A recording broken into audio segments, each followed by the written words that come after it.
Hemos hablado de las sociedades comerciales en general y hoy vamos a hablar de algunas sociedades en particular. Nos vamos a referir a las sociedades de personas o de interés y también a sociedades de cuotas partes.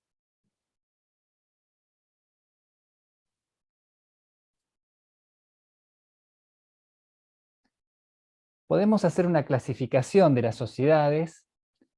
Hemos hablado de sociedades simples o informales que pueden tener un contrato por escrito o simplemente ser sociedades de hecho, sin ningún contrato escrito. Por otro lado están las sociedades regularmente constituidas, entre las cuales podemos hablar de las sociedades de personas, como las sociedades colectivas, de capital e industria, y las sociedades en comandita simple, sociedades de cuotas partes, donde encontramos a la sociedad de responsabilidad limitada, una de las que seguramente les resulte más familiar, y las sociedades de capital, como las sociedades anónimas, las sociedades anónimas unipersonales, sociedades anónimas con participación estatal mayoritaria, y las sociedades en comandita por acciones. Vamos a hablar entonces de las sociedades de personas. Tenemos un caso, como para pensar, en el cual tres amigos tienen un proyecto que consideran brillante y algo de capital, y lo consultan para decidir qué tipo de sociedad deben constituir. Y uno podrá pensar si les aconseja una sociedad de capital e industria, una sociedad en comandita simple, una sociedad de responsabilidad limitada. Bueno, para poder responder a esta pregunta tenemos que conocer estos tipos sociales. Comenzamos hablando de sociedades de personas o de interés. Son aquellas en las que predominan las características personales de los socios por sobre el capital que aportan. No ofrecen a sus socios el beneficio de la limitación de la responsabilidad. Pueden ser dos personas que sean peluqueras, maquilladoras, que puedan poner una panadería. En fin, lo que se destaca es las características personales de los socios.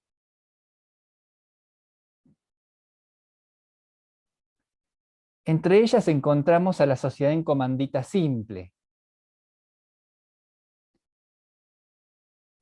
Entre sus características, lo más peculiar es que tienen dos tipos de socios: los socios comanditados y los socios comanditarios.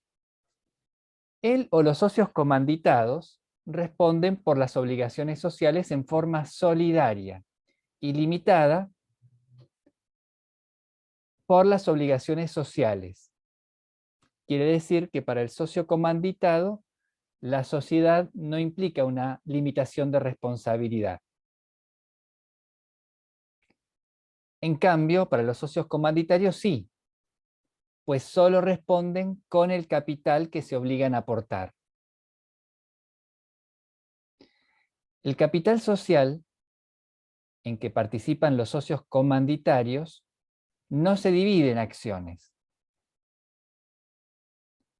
La administración y representación solo puede ser ejercida por los socios comanditados o por terceros, no por los socios comanditarios. Entonces encontramos en esta sociedad al socio comanditado o colectivo, que, como dijimos, responde por las obligaciones sociales de la misma manera que los socios de la sociedad colectiva, es decir, en forma subsidiaria, solidaria e ilimitada. Pero pueden administrar la sociedad, cosa que el socio comanditario no puede. Pero como contrapartida, el socio comanditario responde únicamente hasta el monto del capital suscripto, es decir, el capital que se obligó a aportar a la sociedad. No pueden inmiscuirse en la administración, y si lo hacen, se les extiende la responsabilidad, como si fueran socios comanditados. No pueden oponer la sociedad para limitar su responsabilidad. Sus aportes pueden integrarse únicamente como obligaciones de dar, es decir, pueden integrar dinero o bienes, pero no pueden consistir en obligaciones de hacer. El nombre será una denominación social, es decir, el nombre de fantasía más sociedad en comandita simple, o una razón social, es decir, el nombre de uno o más socios más sociedad en comandita simple. Es característico de este tipo de sociedades entre las farmacias en la provincia de Buenos Aires.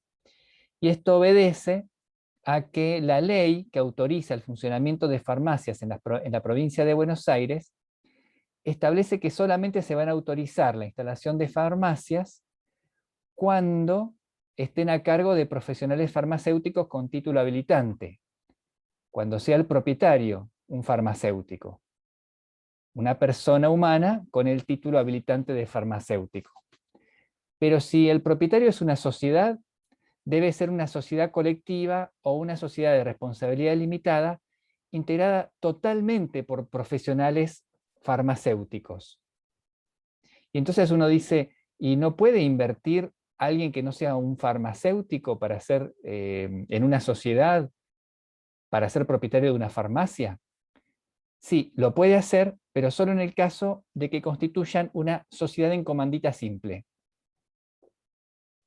En ese caso, cuando se constituye una sociedad en comandita simple, tendrá que estar integrada por profesionales farmacéuticos y terceros no farmacéuticos. Los terceros que sean inversores solamente actuarán como comanditarios, es decir, no podrán tener injerencia en la dirección técnica ni en la administración. Quiere decir que se podrá constituir entonces una sociedad en comandita simple en la cual el socio comanditado, que no puede limitar su responsabilidad, pero puede administrar la sociedad, sea un profesional farmacéutico.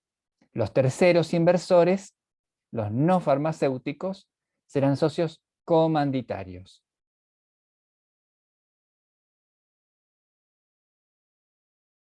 Acá encontramos la ley en la que se fundamenta esto, ¿no? En la provincia de Buenos Aires.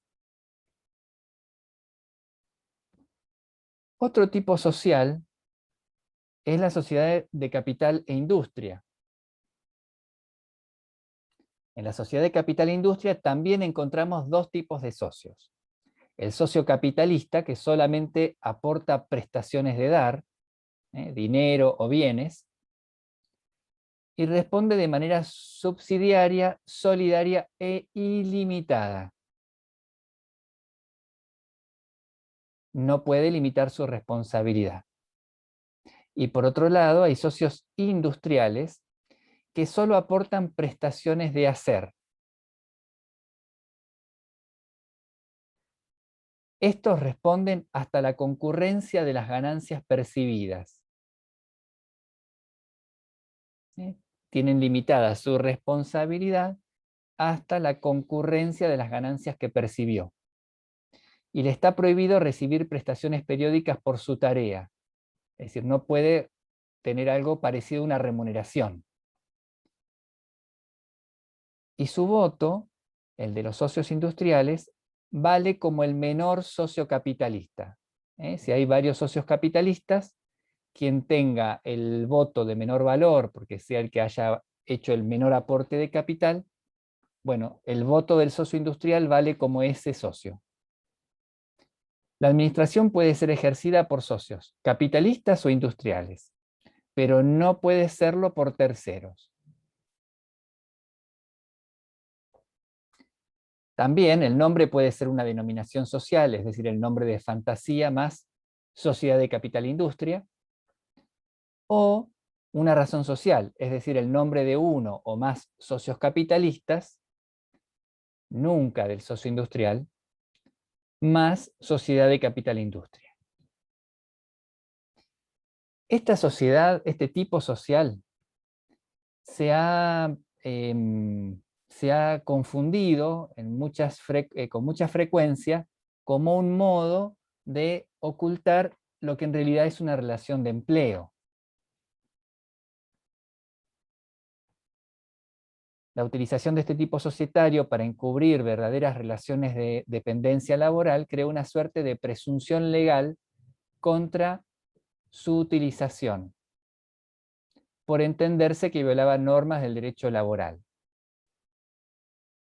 Se lo colocaba como un socio cuando en realidad era un trabajador, el que tenía la obligación de hacer, ¿no?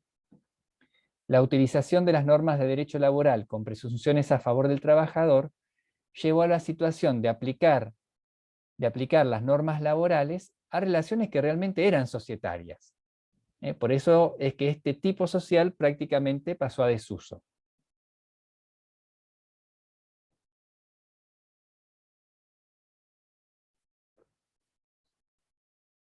Bueno, seguramente ustedes conocen más a la sociedad de responsabilidad limitada porque es una de las de uso más extendido en nuestro país. Lo ilustramos con esta figura porque es una sociedad de carácter mixto. Es decir, por un lado es muy importante el carácter personal de los socios. La personalidad del socio no es esencial para su constitución, pero tampoco es indiferente, como en las sociedades anónimas. Por eso hablamos de un carácter mixto. La personalidad del socio es y no es importante. Su capital se divide en cuotas del capital, y los socios limitan su responsabilidad a las cuotas que aportan.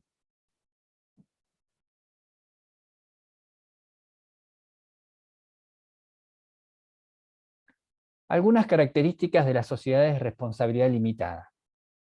La administración y representación está a cargo de una gerencia y puede ser unipersonal o plural.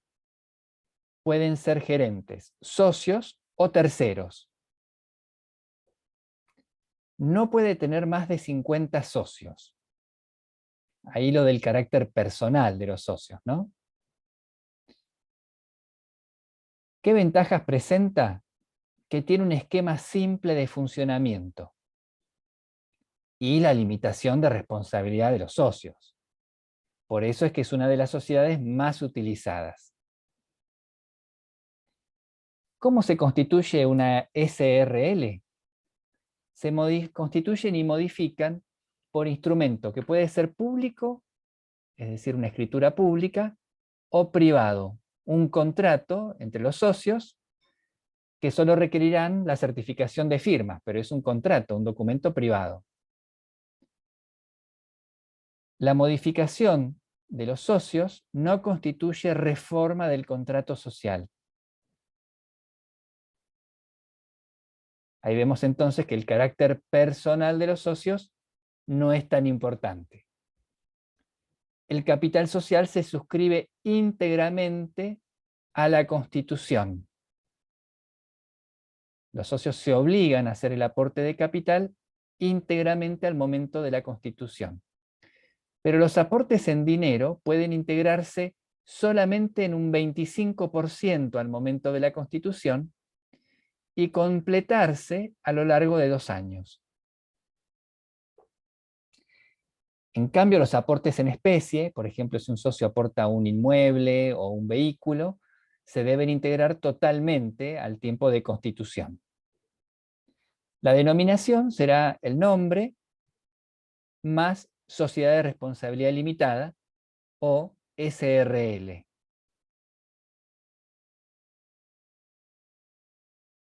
Lo que podemos preguntarnos es qué pasa cuando la sociedad no lleva un nombre de fantasía, sino el nombre de uno de los socios, y éste deja la sociedad.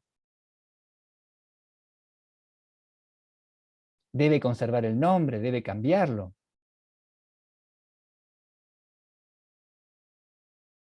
Bueno, al respecto hay jurisprudencia para en todos los sentidos. ¿Qué pasa con las cuotas sociales? Bueno, Cada cuota social puede tener el valor que determinen los socios, pero el valor mínimo es de 10 pesos. Y en adelante serán múltiplos, es decir, cada cuota social podrá tener un valor mínimo de 10 pesos o 20, 50, 100, 1000, 10.000 pesos, múltiplos de 10. Las cuotas no se representan por títulos, como ocurre con las acciones de las sociedades anónimas, sino que su titularidad se acredita con el contrato constitutivo o con las sesiones ulteriores, con los documentos que acrediten sesiones ulteriores. Son libremente transferibles por sesión en un instrumento por escrito, público o privado. La transferencia de las cuotas sociales no implica la modificación del contrato social. Acá vemos entonces que el carácter personal de los socios no resulta tan relevante. Y la limitación de responsabilidad a favor de los socios solo es oponible a terceros desde la inscripción del contrato social en el registro público.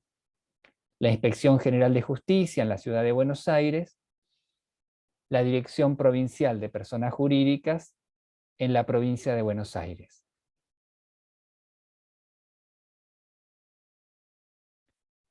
Dijimos que la administración y representación estará a cargo de quien ostente el cargo de gerente, que pueden ser socios o terceros.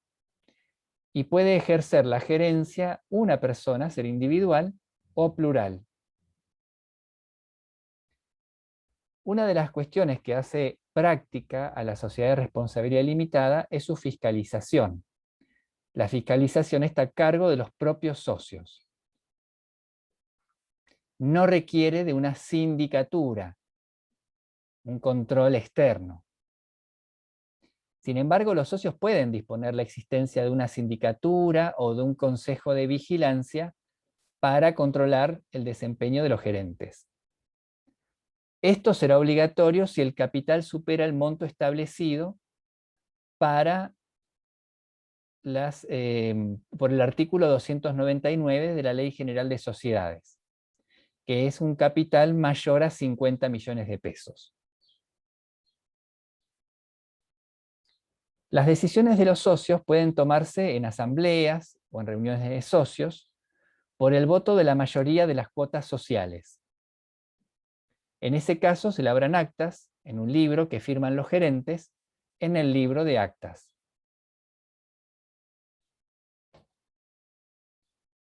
Esas actas se labran por escrito y se convocan previa consulta. Las manifestaciones escritas se transcriben en el acta y se reservan por 3 años. Es decir, la forma en que se toman las decisiones pueden ser por asambleas en las que se encuentran los socios y las manifestaciones se vuelcan en el libro de actas, o puede ser que los gerentes envíen consultas previamente a los socios y estos se manifiesten por escrito, volcándose esas manifestaciones escritas en el libro de actas.